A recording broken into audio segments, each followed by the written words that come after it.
కడప జిల్లా బద్వేల్ నియోజకవర్గంలోని Atluru cross road సమీపంలో అయ్యప్ప స్వాములు ఆందోళన చేశారు. అయ్యప్ప స్వామి దేవస్థానం స్థలాన్ని కొందరు వ్యక్తులు ఆక్రమించడానికి ప్రయత్నించినట్లు ఆరోపించారు. ఆ విషయం తెలుసుకుని అడ్డుకోవడానికి వెళ్లిన గురుస్వామి నరసింహారెడ్డిపై దాడి చేశారని వాపోయారు. గురుస్వామికి క్షమాపణలు చెప్పాలని డిమాండ్ చేశారు.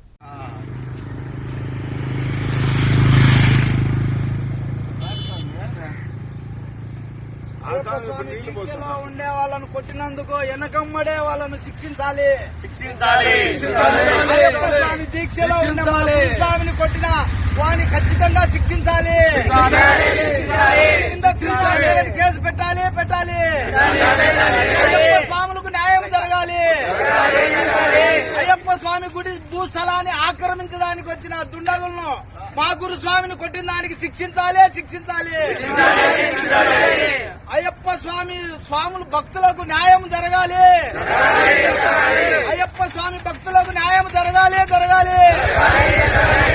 అయ్యప్ప స్వామి భక్తులకు న్యాయం జరగాలి.